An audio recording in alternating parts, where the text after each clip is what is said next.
Rafale पर लगने वाले सबसे घातक हथियारों के बारे में भी बता देते हैं, क्योंकि राफेल का जिक्र बार बार हो रहा है। राफेल के हथियार भी कौन कौन से हैं जरा देख लीजिए। स्कैल्प मिसाइल, इसके अलावा मिटियोर मिसाइलें, laser guided bomb, gravity bomb, hammer GPS bomb, इन हथियारों से पूरी तरह से लैस है राफेल।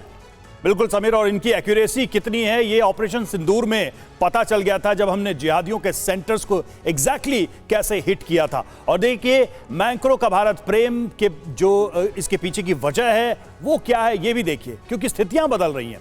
बदलते वर्ल्ड ऑर्डर में भारत की दमदार भूमिका है और मैक्रो ये बात समझते हैं। राष्ट्रपति ट्रंप से लगातार टकराव भी बढ़ा है। यूक्रेन को लेकर क्या हालात हैं यूरोपीय देशों और अमेरिका के संबंध के, वो दुनिया जानती है। टैरिफ पर ट्रंप की धमकी से भी नाराजगी है। यूक्रेन युद्ध पर ट्रंप की नीति उनको पसंद नहीं है और ट्रंप ने मैक्रो के प्राइवेट मैसेज भी लीक किए थे। यह दुनिया में एक अलग तरीके का स्कैंडल था, जो पर्सनली अगर देखा जाए दो बड़े नेताओं के संबंधों को उसको भी उजागर करता है और सार्वजनिक मिमिक्री कर मजाक भी उड़ाया था। तो ये सारी चीजें हैं। गौरव, सवाल यही है कि अमेरिका से दिल टूटेगा तो कहां देखेंगे? भाई चाइना के पास तो जाएंगे नहीं, रूस से वो ऑलरेडी जंग लड़ रहे हैं, तो दुनिया की कौन सी ऐसी ताकत है जो एक स्वाभाविक मित्र हो सकती है फ्रांस के लिए?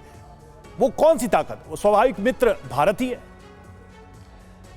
और पर्सनली मैक्रों के लिए भी रवि, पर्सनली मैक्रों के लिए भी आप इतनी सारी घटनाओं का जिक्र कर रहे थे, एक घटना आप भूल गए।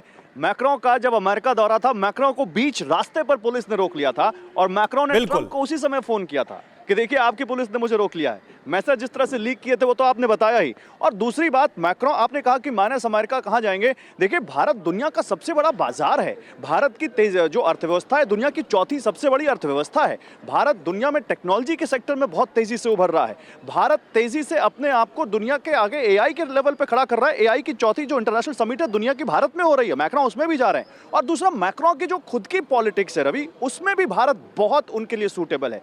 मैक्रों बहुत थिन मार्जिन से आए हैं। मैक्रों के लिए इंटरनल पॉलिटिक्स में बहुत हिकअप्स है। और वो जो राइट विंग है फ्रांस की, वो बहुत तेजी से, जब से माइग्रेंट वहां पर क्राइसिस हुआ है, बहुत तेजी से वहां पर उभर रहा है। तो भारत के साथ, क्योंकि यहाँ की जो राइट विंग लीडरशिप है या राइट विंग जो यहाँ पर जो पार्टी सत्ता में है, उसके साथ उनके करीब होने का मैसेज उनके वहां के राइट विंग जो सपोर्टर वोटर्स है उन तक भी जाता है। तो मैक्रों के लिए एक विन विन सिचुएशन है। प्लस इतना बड़ा कारोबार भारत के साथ लगातार बढ़ती जो भारत के साथ लगातार बढ़ती दोस्ती है, वो एक मैसेज भी अमेरिका के लिए, क्योंकि अमेरिका लगातार कहता है कि हमसे कारोबार करिए, हमसे खरीदिए। अभी जो इस तरह से ट्रेड डील हुई, एक तरफा बातचीत वो कर रहे थे, हालांकि भारत ने उस पर बहुत वो नहीं किया, उनकी बातों पे समर्थन नहीं किया। जो उनकी अपनी बातें थी वही रखी सामने। और मैक्रों के लिए ये भी बहुत जरूरी है कि किस तरह से वो, जिस तरह से यूरोप की जो ट्रेड डील हुई उसमें ज्यादा से ज्यादा चंग भारत से अपने लिए हासिल करें। तो ये सारी चीजें फ्रांस के लिए और मैक्रों की पर्सनल जो उनके जो हित है या उनके जो पार्टी के हित है उनके लिए भी सूट करता है।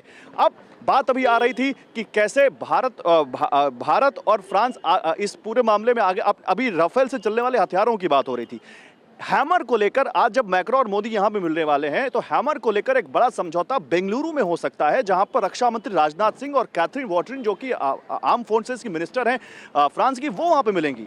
और हैमर को ऑपरेशन सिंदूर से कैसा जोड़ा जाता है, कोई ऑफिशियल अनाउंस उसका वर्जन तो नहीं है, लेकिन वो कहते हैं ना सोशल मीडिया की भाषा में, if you know you know. तो ऑपरेशन सिंदूर से कैसे उसको जोड़ा जाता है वो भी आप जानते हैं। वो लेकर बीएल उसको यहाँ पे बना सकती है, वो यहाँ पर बीएल के साथ। सही बात है। तो इसीलिए भारत और फ्रांस के बीच होने वाली ये सबसे बड़ी डील कही जा रही है। और देखिए भारत फ्रांस रक्षा समझौते का जिक्र हो रहा है, तो कुछ और अहम जानकारियां इसकी आपको दे दें। गौरव मुंबई से हमें सारी जानकारियां दे ही रहे थे। 2005 में 6 स्कॉर्पियन पनडुब्बियों का समझौता हुआ, 18,798 करोड़ की ये डील थी। तो भारत और फ्रांस के बीच जो रक्षा समझौते अतीत में हुए हैं उसकी भी एक झलक हम आपको दिखाते हैं। 2016 में 36 राफेल की खरीद हुई और यह सौदा था 58,891 करोड़ का। 2018 में देखिए लॉजिस्टिक सपोर्ट समझौता हुआ था और 2021 में एयरक्राफ्ट इंजन सहयोग को लेकर दोनों देशों के बीच समझौता हुआ। 2025 की अगर बात करें, 26 राफेल एम की खरीद हुई थी।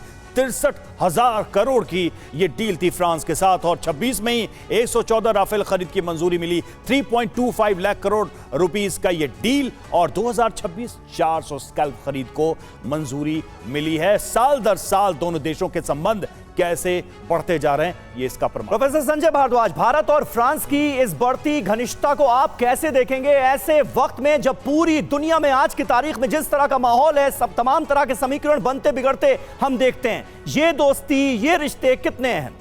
देखिए, ये बात आप बिल्कुल फ्रांस के संदर्भ में देखिए, फ्रांस भी जानता है कि दुनिया में 5 देश डोमिनेट करेंगे। भारत है, चीन है, रशिया है, अमेरिका है और जापान है। और ये बात आप देखिए कि फ्रांस ने ही भारत पे सैंक्शन लगाए थे न्यूक्लियर इश्यूज पे।